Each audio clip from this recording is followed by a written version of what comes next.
What's up, everybody? Welcome back to another week and another episode of Unfiltered Waters. And I am sitting here in a suite in a hotel room in New York City. It's 8:30 p.m. and we are wrapping up 2 full days at Team USA's 100 Days Out Summit for the Winter Olympics. As I keep saying, we are currently frozen waters for any interviews that we have with our incredible Winter Olympic and Paralympic athletes. And man, this guest, I have to say before launching into her bio, is easily made the podium in terms of my top 3 favorite guests. And for a lot of different reasons. One, you can just really tell how a person just makes you feel by the end of the interview. You know, sometimes maybe, I should be pretty tired and drained, but right now I feel like I could do a full-blown marathon. And it's because of this guest's energy, her humility, and just how similar our personality traits are. There's some crazy similarities of things that we like, things that we've done in terms of board games, purchases. You'll see, but we just clicked. So I'll jump into her bio before I keep gushing. This week, we have 7-time Paralympian, 19-time Paralympic medalist, 9 gold, 7 silver, and 3 bronze. We welcome Oksana Masters to the pod. And not only is she a 7-time Paralympic athlete, she's done it in 4 different sports. So 4 different sports, imagine: paracycling, para-rowing, biathlon, and cross-country skiing. So every time I was asking her questions about her sports that's brought her the most joy, I was saying plural, sports.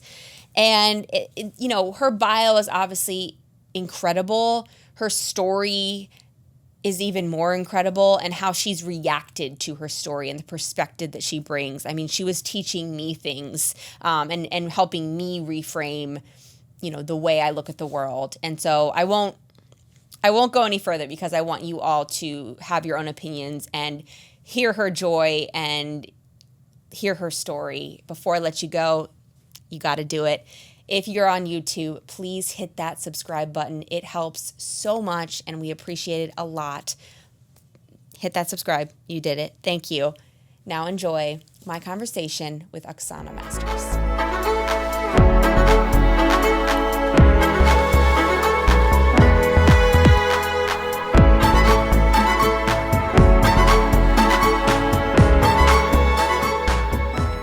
What's up, Unfiltered Waters family? I'm just popping in post-workout here to share my experience with taking IM8's Daily Ultimate Essentials Supplement. It has 92 essential nutrients. I can't say enough positive things. Better sleep for sure, more energy, sharper mental performance, as well as a healthier gut. And don't take my word for it, it's been founded and created by Mayo Clinic experts as well as NASA, co-founded by David Beckham, and it's also NSF certified, which means it's been third-party tested. So swimmers, athletes, you're guaranteed that it's completely clean and safe to take. And I have to say, I think the biggest impact for me has been I've been able to do this consistently because I pop it in here, I shake it up. Whether I'm on the go, whether I'm on the plane, whether I'm in the pool, it's really, really easy for me to take and make sure that I'm consistent. I've noticed a huge difference in my energy levels as well as my recovery. So you know the drill, Unfiltered Waters family. Do code UNFILTERED for 10% off your order. Drink up. Oksana Masters, welcome to Unfiltered Waters. Thank you so much. I'm so honored that I'm your last stop. And you're gosh. So Me? tired. Are you? I'm honored. No, this is so cool. Thank you. Oh my gosh, of course. And I've been saying to everybody, I'm changing the podcast name to Frozen Waters for the next 100 plus days because Winter Olympics is everything right now. And yeah. But for you, I mean, if I could talk to you for 4 hours, I would because there's so many things I want to talk about. 7 Paralympic Games. Yeah. I don't even know where to start with that. But first of all, do you have a favorite one? A favorite. I love that you asked that and not like a sport kind of thing. A favorite games. London might be my favorite one as a Paralympic athlete. It's the first one. But also as a Paralympic athlete, that was the first time all the stands, all the crowds were full, and it was just, they did this campaign called Superhumans, and leading up to in the Olympics, they were like, thank you for the warm up. Now it's our time and our turn kind of thing. So cool. And so it was just really cool because people really saw us as athletes. And I think that was the one games where like Paralympic athletes, they just did a really great job with that. Oh my gosh. Yeah. I love that. So I totally thought you were going to say because it was your first one. But Yeah. like they need to bring that campaign back though. Yeah. I mean, and also there is a little bit of, it's my first one. Right. Better tan lines with rowing than cycling. Yes. And nothing in skiing whatsoever. I need to Yeah. get away from spandex. That's the one thing I didn't do is Yeah, you kept stuck with that. Well, don't do swimming because you'll be in the same boat. No, I know. And everyone says, like, what is the one sport? And I'm like, swimming. I don't know how and why you guys do, because, like, the idea of lactic acid and burning and threshold and, like, all that stuff Yeah. and needing to keep yourself up above water to breathe after a race, I never understood that. So I'm really excited to talk to you about how. I never actually had someone pose it to me like Oh, that. really? Like, yes. Well, because like obviously I was about to be like lactic acid, like all your sports have tons Yeah, of but I lactic can acid. flop over on a cement floor or snow. I don't have to keep treading water either. That's true. That is true. And that's something I've always admired swimmers. Like, I just don't like it never stops. Oh my gosh. Well, I was about to say the thing I admire biathlon. Like I can't even you're basically doing two sports in one. Yeah. Is it like, do you have, now I'm asking you what you thought I was going to ask. Do you have a favorite sport out of the four that you do? I think, so my favorite sport and then my favorite one to compete in are two different ones. That makes sense. Same thing for me with an event and my best event. Yeah. So, makes sense. 100%. And for me, kind of when you thought like, oh, I thought it's because of your first games, I think for me, rowing is my favorite sport just because it was that sport. I learned I could be an athlete, and I saw myself as an athlete and made Team USA. And that, for me, rowing was not, when I got into it, it was more therapy mentally for me than, I didn't know I could be an athlete at that point. So it was just on a whole different, more deeper of why it's my favorite sport. My favorite one to compete in, though, as a sport is cross-country skiing, because I love... I'll never have the same race twice, same lap twice, even in one race. So a 5K, a sprint, or anything. The time we do the qualifiers in the sprint, and then we go around, the course changes, and I have to find the fast lines again and readjust to the snow. And it was icy in the morning, and then now it's slushy. It's gonna take a different kind of skier to ski that, and I love that it's pushing me outside of that every time. That is such an interesting thought because, you know, in swimming, the water's always the same. The course is always the same. But you guys feel the ripples, right? Ripples. I don't know. Yeah, well, I'm going to do the same thing. I'm going to say there's totally wrong terminology, so that's fine. No, I mean, ripples is right. Like the ripples. The wake from the other. Correct. Yeah. Yeah. But like, it's still the same length. It's still the same conditions for the most part. So how do you go into a race knowing what you just said, all the variations, and have the same level of confidence every time? I don't have the same level of confidence every time, being fully transparent and honest. I'm not sugarcoating it. But I think that's the challenge I love, because my sports, none of them have world records, because you're constantly adjusting, you're pivoting and not settling for like, okay, I know how to do this.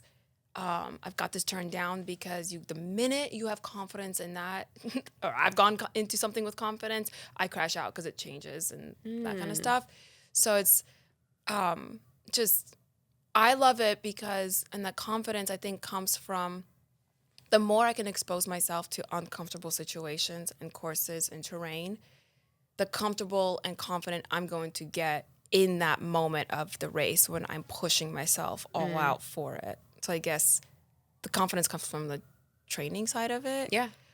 What's really hard for me in skiing, though, is I don't grip my pole, so I have to take my hands on. And all of my competitors, we have classification stuff, but it's all for your core. There's no factor for hand impairments, even though it's a dexterity. And fun fact, like, I didn't realize in para swimming, like, they would count my hand impairment as also like part of their point system, because when you swim, there's a lot of like I can't make so there's like a hole here. You can't make the catch that you would need that would be fair. So we don't have that in skiing. It's only core, and so when the course does change and you have men go and women go sometimes at the same time, the tracks get super chewed up and the pole planting isn't always even. And that's my biggest where lack of confidence comes from is where's the pole planting to apply the power.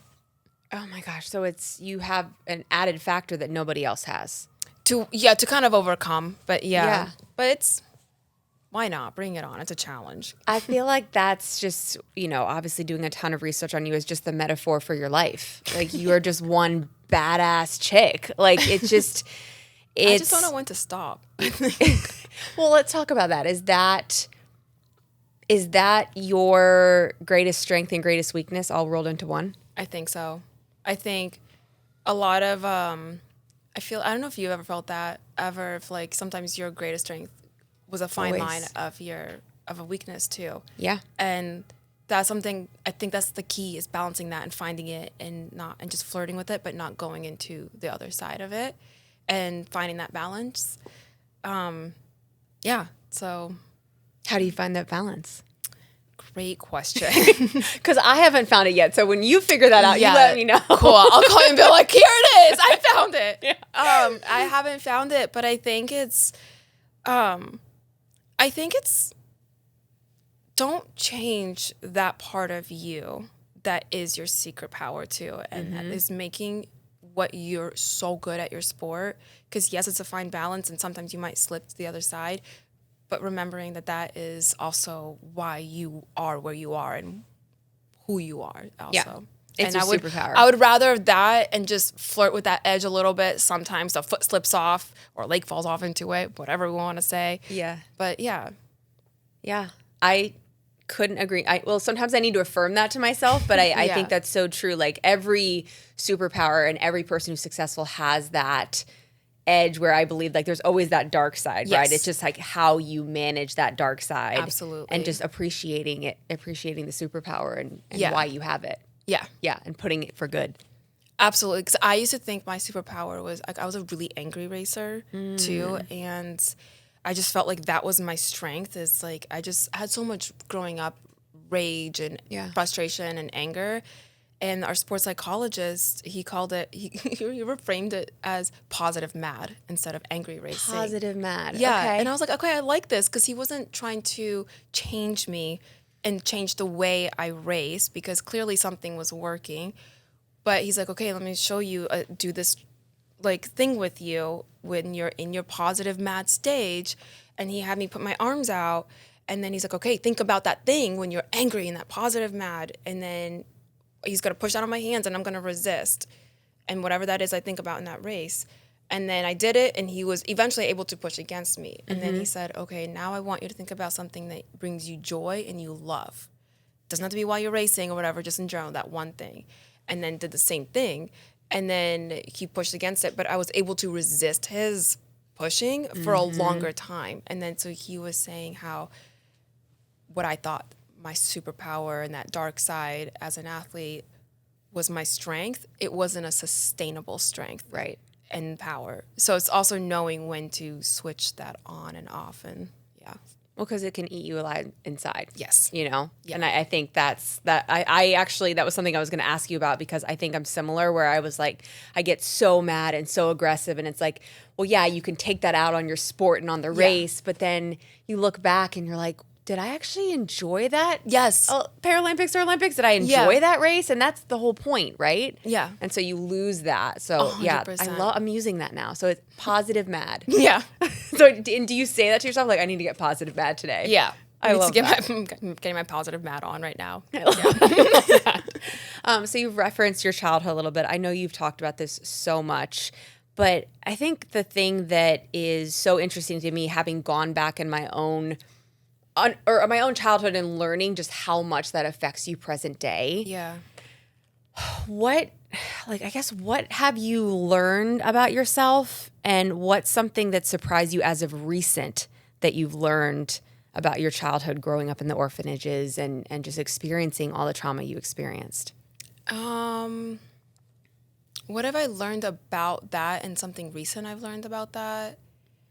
Yeah, like what have you been like? I feel like I still have I'm 36 years old and I still have revelations looking back in my childhood and being like, like that's why I don't feel enough, or that's why I have this, thought about myself that's just a narrative and not true. Yeah, I think for me that it's still, and I don't even know how to say it either, but I've always felt like I want to know, like, where do I belong in this world, and like a sense of belonging and like my place. And when I see like my fiance and stuff, like his family resemblance is so strong. You can tell he's a Pike, and the Pike genes are so strong. And I think partially why I've but felt like it was hard. I had to fight so hard to be seen and to be seen as an athlete, an elite athlete kind of thing, and like me finding a way to belong, because I never had that. Like every time I looked in the mirror, I didn't know who I look like. There's no one in this world that I know where I come from that looks like me. And so I think that's like the one thing, not necessarily from my childhood, but just what I'm learning that is still kind of affecting me, and I didn't feel like it still affects me. But as a 36-year-old woman thinking about having kids, and what traits do I want them to have? Whose nose, not mine, do I want them to have? I want Aaron's. No, he's like, he rubs my nose for his good luck because he's like, it's just so soft and flat there. Oh my God. But like, it's things like that like I'm getting switching transitions to, or stages to, a different part of my life. And that's something that I'm realizing, like, I will never be able to know. I mean, I want to one day. That's the goal before all this stuff is happening in the world, is go back and find a picture. Although I saw some, and the hairline's not looking good for me. Oh, no. No, it's not. It's okay. I mean, men go to Turkey for that. Women can go too. Good to know. Well, I'll talk to you about that later then, because I need to. Sidebar that. But also, I don't care. Whatever. But yeah, but that's kind of the one thing. But what I learned about my time in Ukraine and the orphanages there was, I guess, I still don't believe it, and a lot of people are saying you're so resilient, and I don't understand it, because how can you be resilient on something you don't know anything different of, when that is your every single day life? And that was just my normal. Right. So I'm not resilient. That was my normal. And it wasn't until I got to a home, to America, to a family, where I realized, oh, that wasn't normal. Right. And those things were not right. And I mean, to the point I was, when my friends came over in America, I thought I was the only child that had toys. And so I started giving them away. And my mom had to check my friends. Like, she's like, Peggy Sue has plenty of Barbies, Oksana. You do not need to give them. Check them at the door. And then like they would take it because they're younger. They're like, we're like 8, 9 years old and stuff. But I just didn't know on that fun, lighthearted side. But then also there's like some hard things. It was really hard to adjust to a bed and the small, simple things like that. Wow. Oh, the thought of you not believing you're resilient.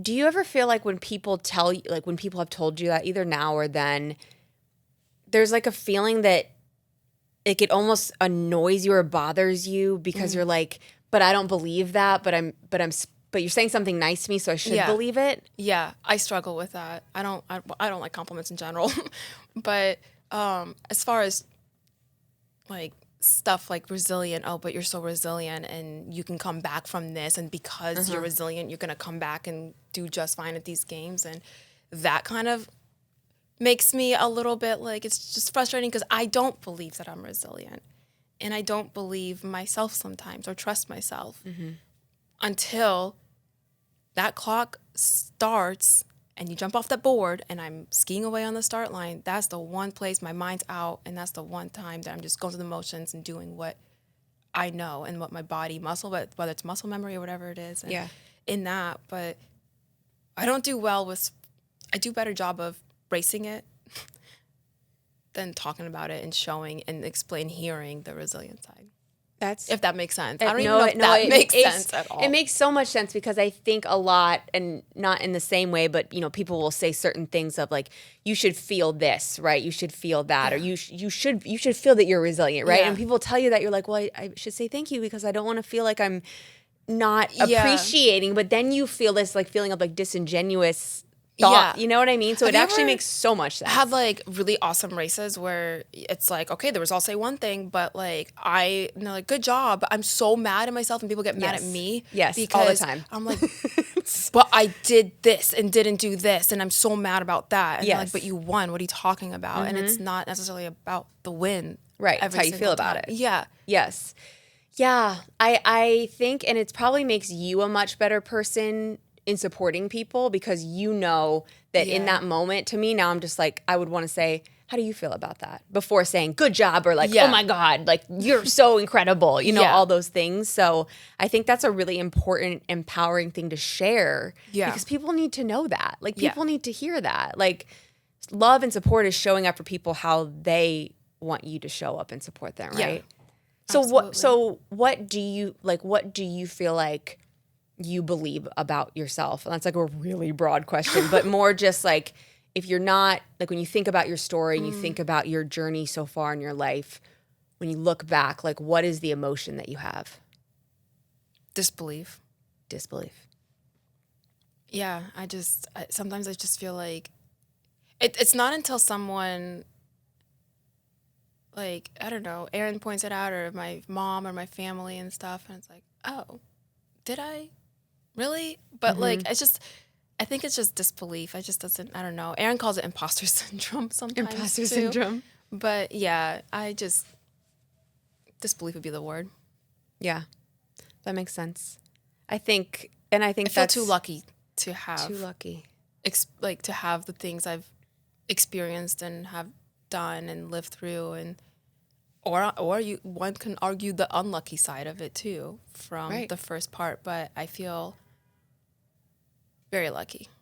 Yeah. Disbelief in that. Yeah. Yeah, I think disbelief can mean many different things. Yeah. It's in a good way. Yeah, no, disbelief can be a positive. It just depends on the situation. But I think also we keep going between like the superpower and the dark side. I think the superpower of that is like, you can just feel it. Like you have such, you didn't even want me to give you a water when you came in here. Like you just have such humility and such gratitude for things. It's so apparent. And that is really hard to find in this world. So like, to me, that's what your journey has given you, like, and just someone I've just met you and that's what radiates off of you. And to me that's better than. I also am like a 5-year-old child. I get excited over a pencil too. Okay, well, don't tell me that. Aaron's like, you know how many times we've been in a car wreck almost because I'm like, oh my God, and Aaron's like slamming the brakes. What? And I'm like, that leaf was the perfect color of red. And he's like, are you kidding me, Oksana? Just something so dumb. You just appreciate the little things. But the small things. Yeah. I am so excited to be recording this ad because our endless pool in our home is officially done. We have done all the landscaping around it. Everything looks incredible. And you guys, I cannot tell you enough how happy we are with it. So Hayes and I made the decision to buy an endless pool and have it put in our backyard. We, of course, both love the water. We want it to be a big part of our family life. And we thought, what better way to have access to the pool every single day than having one in our own backyard? So for those of you guys that don't know, Endless Pool, it's a smaller pool, but it has a current in it. So you can set the current to any time, any speed that you want, and you can still essentially swim laps against the current. And you can also turn the current off and just use it as a normal pool. We have been in it every single night after dinner. Caitlin refuses to get out of it. And it's just so amazing knowing that whenever we want to swim, we literally just get to walk outside and hop in our pool. So we are so happy with this. It's one of the best things we've done for ourselves and for our home. We all love being back in the water again. We've got an incredible discount for you guys. You can go to endlesspools.com/unfiltered for $1,000 off. But their website is also a great place to learn more about all the different products they offer to see if Endless Pools is right for you and your family. Well, you brought up Aaron a ton. Sorry. No, in the best way. I keep being like, no, I need to talk about Aaron. I actually saw him today. You're engaged. Yes. Tell me about the engagement story. Tell me about wedding planning. Tell me all the deets. Oh my gosh. Well, Aaron's doing nothing for the wedding planning. That's pretty typical.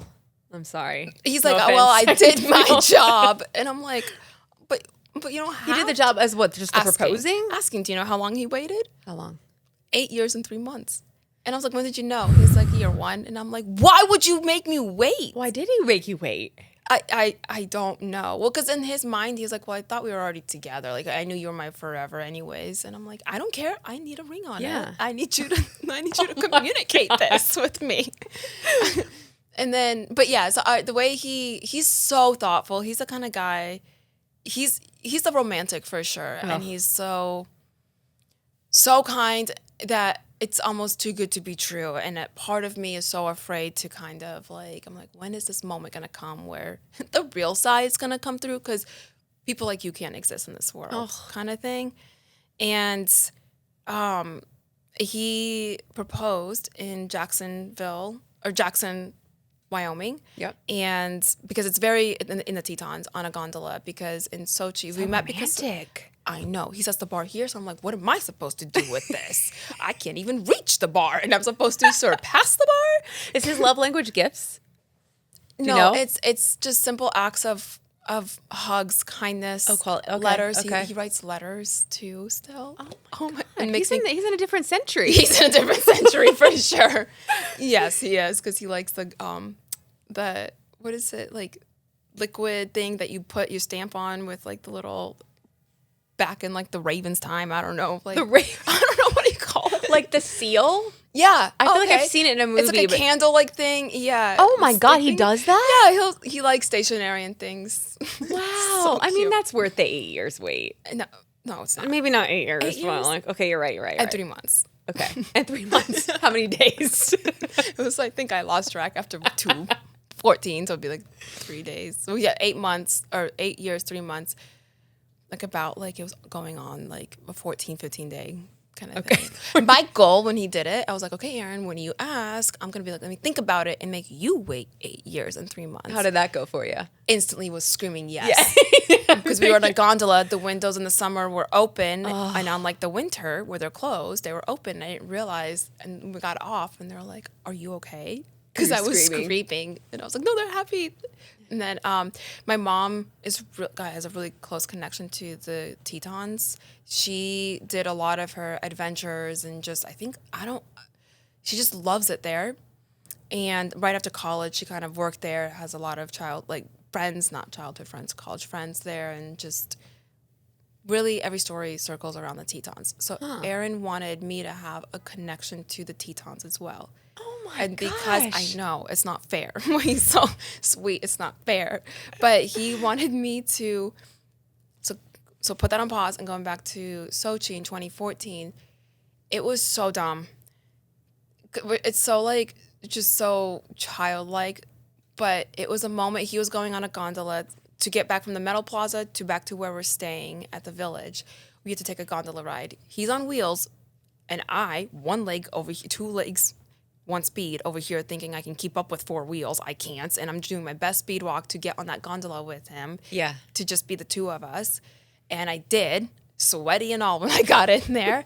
And then he was saying, because the day before I just medaled in a race, and he's like, I'm so proud of you, and we're just kind of looking around. It's super dark, and then it was just like a hug. We hugged kind of thing, and that's where it's just kind of so childlike, because I felt like within that hug, it like spoke 1,000 words of everything we were feeling without saying anything. And that's when we realized, like, both of us, that this is like a missing piece here. Yeah. Kind of thing. And so he planned go to Tetons now in Jackson. What happened leading into it, he was supposed to do it a couple days earlier. We lost our reservation because a storm came through, gondola shut down. So I was like, okay, we're on Jenny Lake kayaking. You can't walk away from me, so I'm going to ask you, what are we doing? Where are we going? Where is this relationship? And he's like, I'll never forget. He's like, don't ruin this. And I was like, you're right. This is our first vacation. We've never taken a vacation without training. And I'm like, you're right. We need to enjoy the moment. Yeah. I was hungry. I got hangry. I had white shoes. Everything classic of like we got in this argument thing. Yeah. The next day we went mountain biking. He planned this gondola where it's like at the top you have a restaurant there. And he planned, there was like a 16-minute ride up there of what he was going to say and everything. And then he just kind of, I see him like pulling in his chair and getting his pouch. And I'm like, what are you doing? Oh, are those the trails that we went on? Oh my gosh, we did this. I'm so, So you're not thinking everywhere. At this point at all that he's proposing? No. And then all of a sudden I see a white box. And I'm like, what is that? What are you doing? On repeat. That's all I said is, what are you doing? What is that? What are you doing? What did you cry? That? I did afterwards. Okay. Yeah.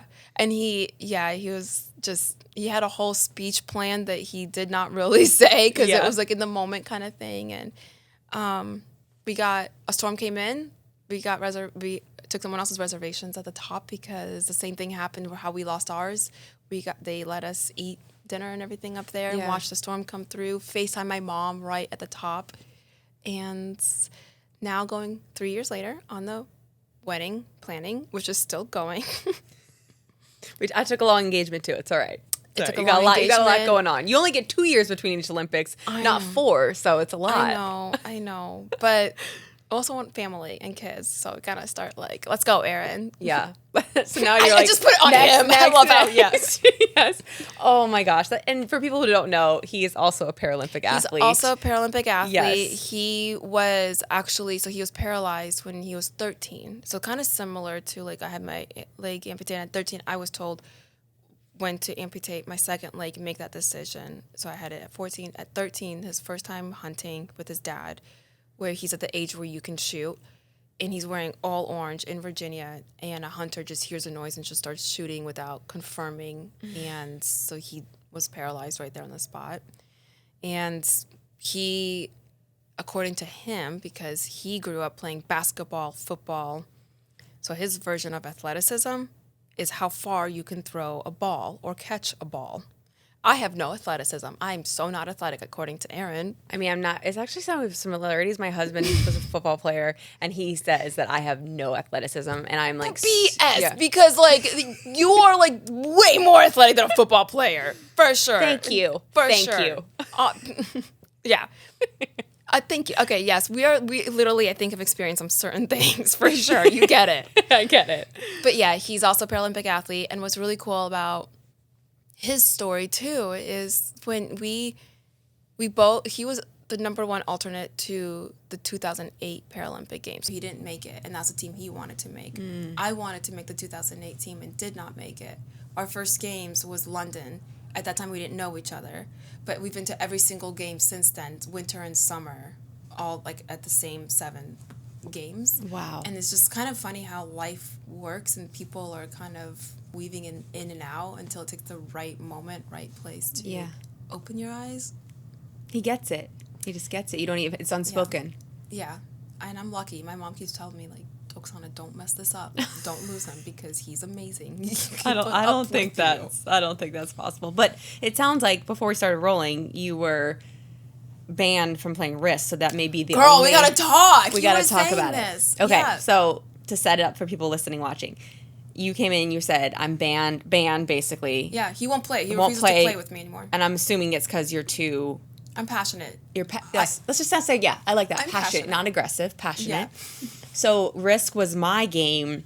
2004, I was 15, and so I loved that I could play with all the older guys, and like it's so strategic, and I thought that I feel like the harder you throw the dice, the better the rolls you get. I love this. So everyone would get... I love you. We would have been so good friends at 15. But like, would we be okay, or would we get in a fight over Risk? Are we too intense? We might get passionate over it for sure. But I think eventually we would, it would bring us closer. That? What happened? Well, the dice usually go everywhere, so everyone's upset with me. Okay. And then if I'm losing, I'm just like pouting, and I'm just like a sore loser. But when I'm winning, I'm just on a high. Like I'm just like, so that's how I play. And my brother won't play with me either. Yeah. Well, so I'm aggressive. Okay. Love it. Passionate. Love that.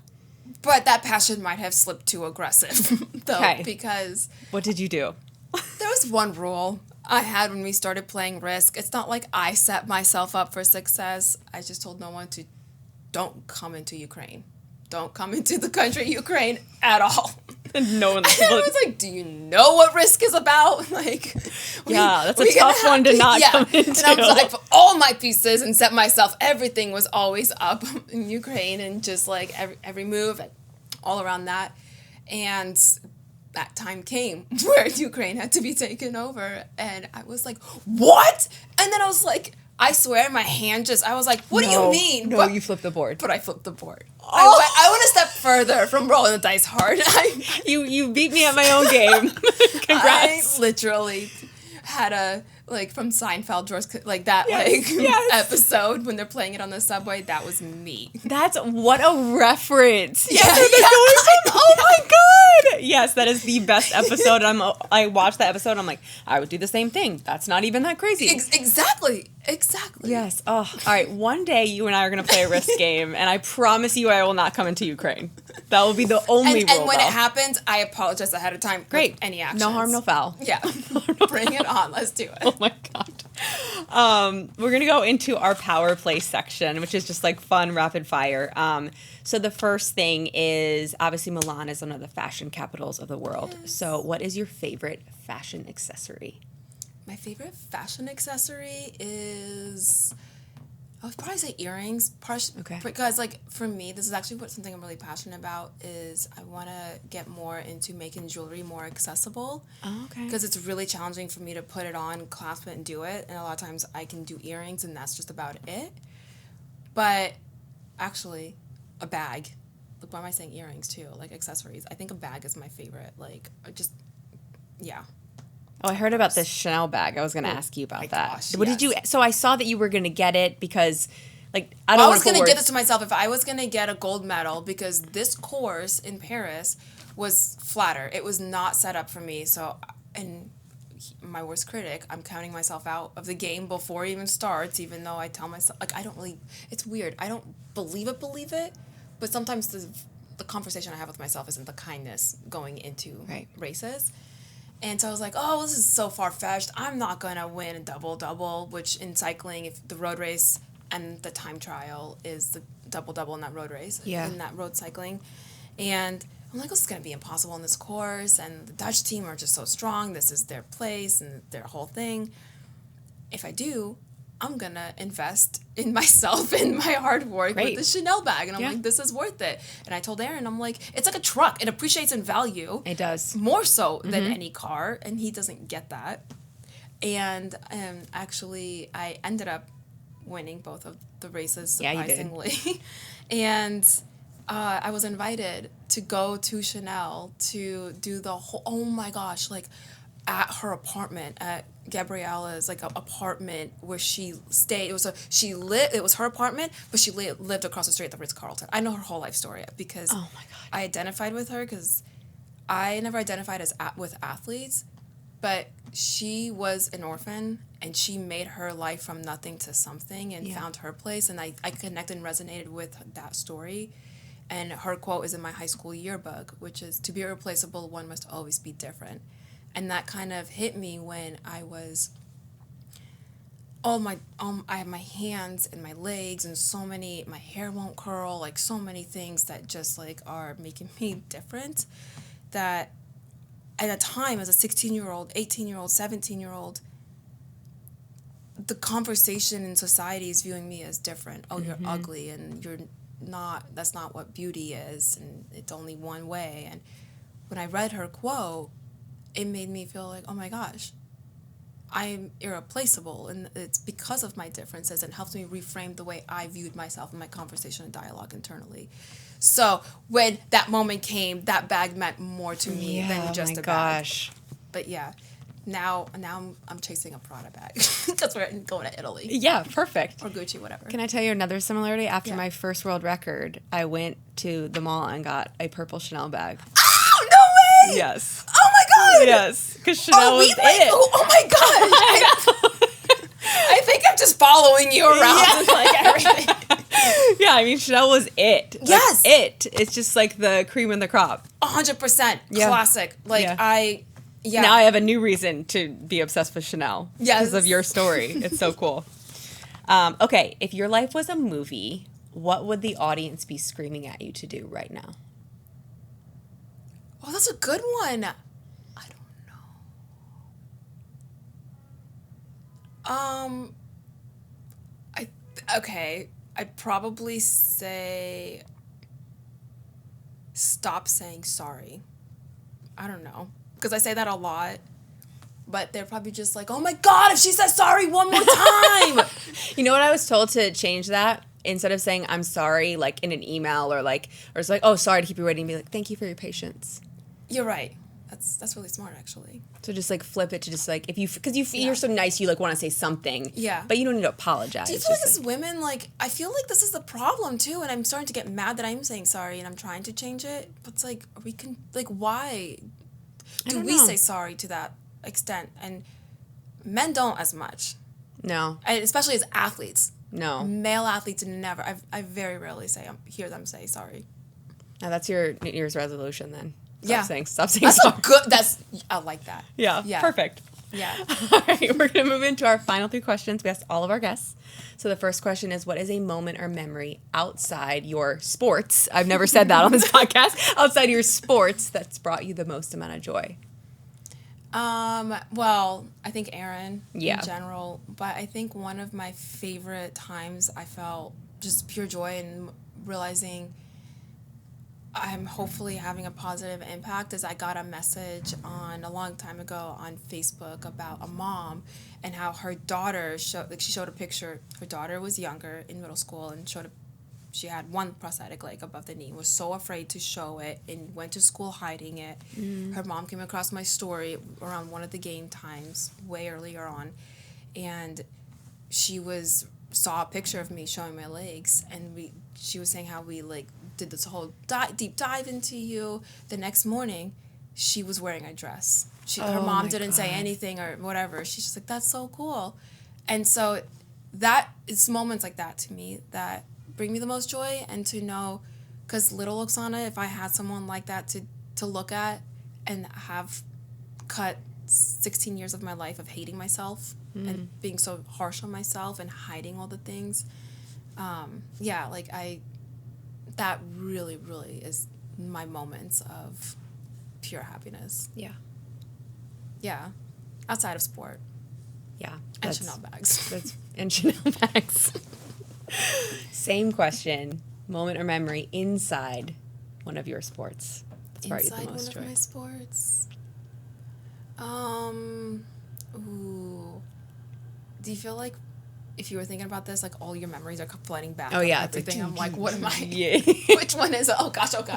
Well, I only have one sport. You have 4. No, so. That's not true.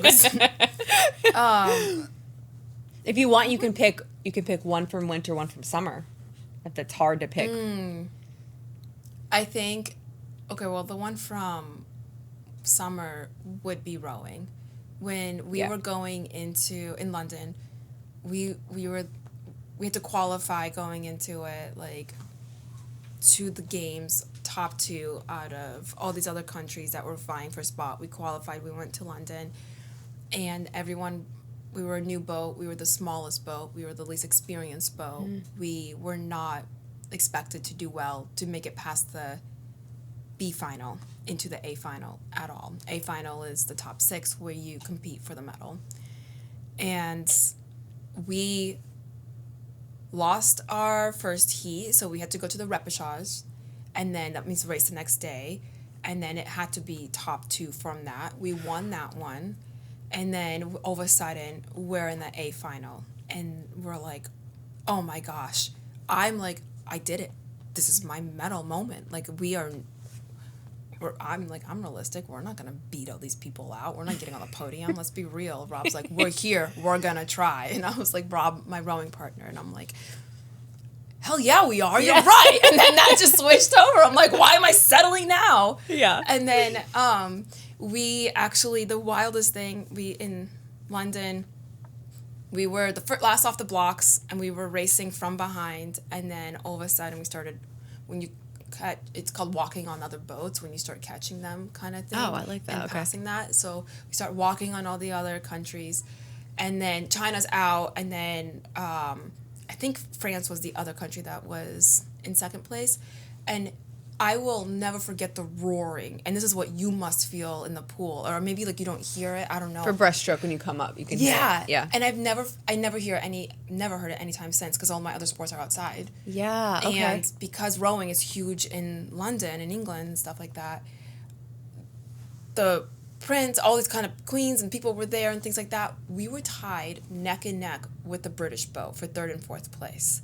And people were screaming, and I just remember that just like roaring sound I've never heard again.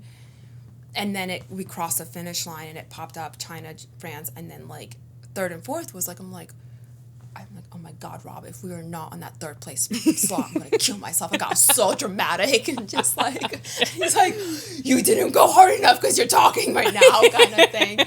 And then finally, it was like maybe 10 seconds, but it popped up 3rd USA, 4th GB.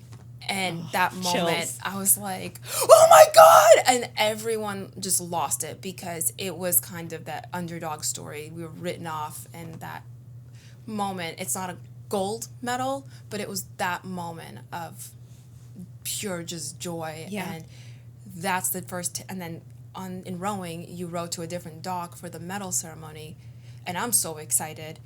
And I'm like, don't be this girl that goes on international news for falling and drowning after you. Oh, no, because I was so excited. I was shaking in my legs, and the dock was moving. So, like, this is not a good combo. Me and my rowing partner also doesn't have feet and legs and stuff. It was just, and I saw my mom, and my mom couldn't even, she's like, what did they say? Because she wasn't watching. She was so afraid she couldn't watch. Oh, and no. Then she's like, I think my daughter just got 3rd place. And then so that was my pure, and my coach rowing, my rowing coach Bobby was there too, and so to have that moment full circle, when he believed in me at 13 starting to being at the games, that was probably that moment. Full circle moment. And then the winter, that was such a long story, I won't bore you with the winter side, but yeah. Oh, yeah. First of all, not even one word that you've said is boring. No. So. No, but yeah, that's probably the purest, most just epic joy. Epic, yeah. All right, last question. What is a word that inspires you, motivates you, or just encompasses who you want to be? One word? One word. I don't know. I'm like, I should have read more books to know more words. Just like the first thing that pops into your head. Like, it could be about like how you want to live your life each day, how you want to interact with Aaron. Yeah. Just everything I'm thinking of is like sentences right now, or like couple words. One word. Just What was the couple words? I might let you cheat. Well, now I can't. God, you're like, oh my God, come up with something. Like, I was thinking like in the moment, just being in the moment, present. Kind of present. Oh, you're good. You're so good. Yeah, present. Why present? I think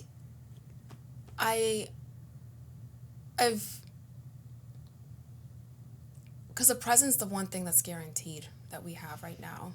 Yeah. The future is that hasn't been written, and the present's where you can write your own story, write what the next chapter, book, page, sentence will be, kind of thing. And it's just something so overlooked, and something I don't do as much is be more in the present, in the raw emotions right now of this moment. Yeah. Not tomorrow morning. Even though I'm thinking about my coffee tomorrow and I'm excited about it, but I'm going to think about like today, present. Yeah. Oh, it's the hardest thing in the world, but I feel like the happiest people are the ones that master that. Yeah. And the master is a key word, because it's a work in progress to do so. Work in progress. Yes. I love that. I love that reason. So good. Oh, thank you so much. Thank you. This means so much, and I'm so excited to cheer you on. It's going to be so fun. You and Aaron. On frozen water. On frozen waters. Yeah.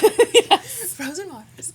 Oh, thank you so much. It's and also like staying up so late too. I'm so sorry because I know. Oh my God! No, thank you. You had a crazy long day too. I feel so like excited and also knowing I'm not alone in like risk and like. No, I think they're doing it wrong. To be honest, they're doing it wrong. We're not doing it wrong. Yeah, you'd be the best teammate in the world. I would. I really would. Aggressive rolling and everything. Start cross country skiing. Yeah. Right. What sport would you do in the winter?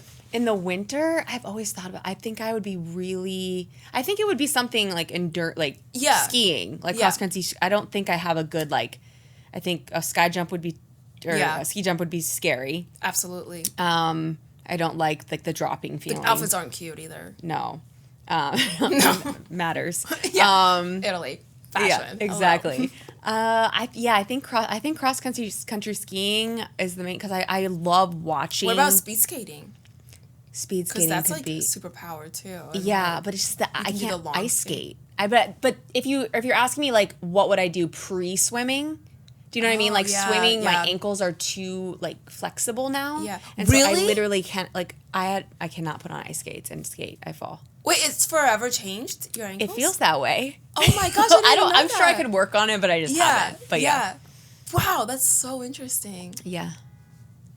Cross country skiing, I believe it. Okay, you can teach me. Yeah, ooh, girl. Classic ski. The last time I tried to teach a stand skier with legs, I never skate ski. So there's two techniques in cross country skiing. There's classic ski where you'll stride or double pull. Yeah. And then skate skiing, V1, V2, that's where you'll see them like spreading their legs and kind of like pushing off the things and using their poles. Oh God. So when you're watching it, this person I ended up I was telling them like, yeah, you just do this, and then they ended up crashing really hard, really bad. I'm like, well, user error. You're listening to a girl with no legs. I'm sorry. Don't. That's on you. That should have been your first warning right here. I need like when we did it with I watched my husband try it and he like fell on his face. It's hard. It's so really much harder. Yeah. Yeah. Yeah. I need to get into that, but right now it's melt down the water or melt down the ice and I can do it. So that's what I told myself. You were saying how like frozen waters.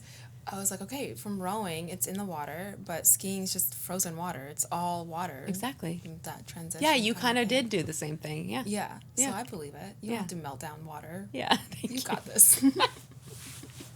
Have you guys eaten dinner? No. Are you guys gonna go eat dinner? I know, we need to. Thank you.